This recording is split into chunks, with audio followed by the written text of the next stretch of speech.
I have good news.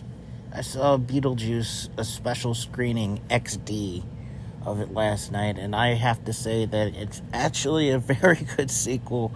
I thought, oh man, they waited too late for Beetlejuice. It's going to be okay, or it's just going to be bad. No, actually, it's a very good sequel, surprisingly. And that's the shocking part. It was like 1988 when the first one came out. So, in this one, Beetlejuice has an ex-wife or ex-girlfriend that's like the main protagonist, and there's also another villain that isn't Beetlejuice in the movie that I'm not going to say, but it's kind of obvious that that character is a villain. Micheal Keaton still got it. Everybody still got it. And Ortega, she didn't hog the screen up. I thought she was going to be the main focus, and she isn't the super main focus in there. And I love this new character, Bob. I don't remember if that's the same character that shrunk Beetlejuice's head at the end of the first movie, but Bob was the MVP. Once you see the movie, you know what I'm talking about.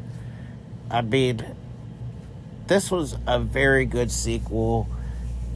The style, the music, everything. William Dafoe was in it. He played like an actor who wants to be a cop. I mean, you had so many good characters in the movie, surprisingly. The only weak character was the other villain that I spoke about. I would say they should have did more with Beetlejuice's ex-wife, the soul sucker.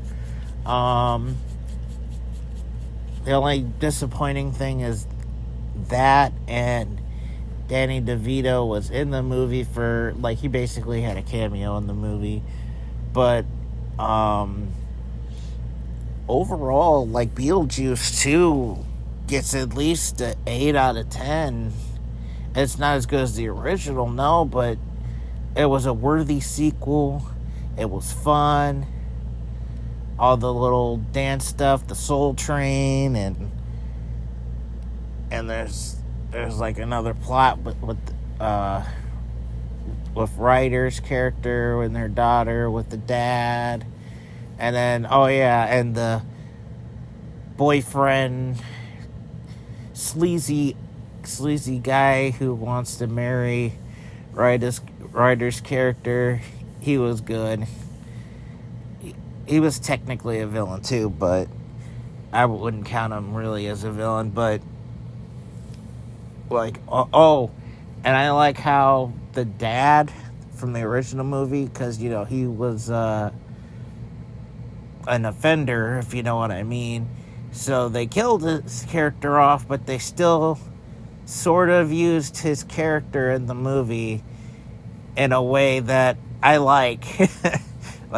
They showed how he died because they went to a funeral, and it was stop animated. I thought that was cool. That was so Burton-ish. It felt like a real Tim Burton movie again, because some of his movies in the past have not been amazing, but still good. But this is one of his better movies that he's made in the last 10, 12, 15 years. And Micheal Keaton, even though I wish Beetlejuice had more screen time, he was so good in the movie. The movie was hilarious.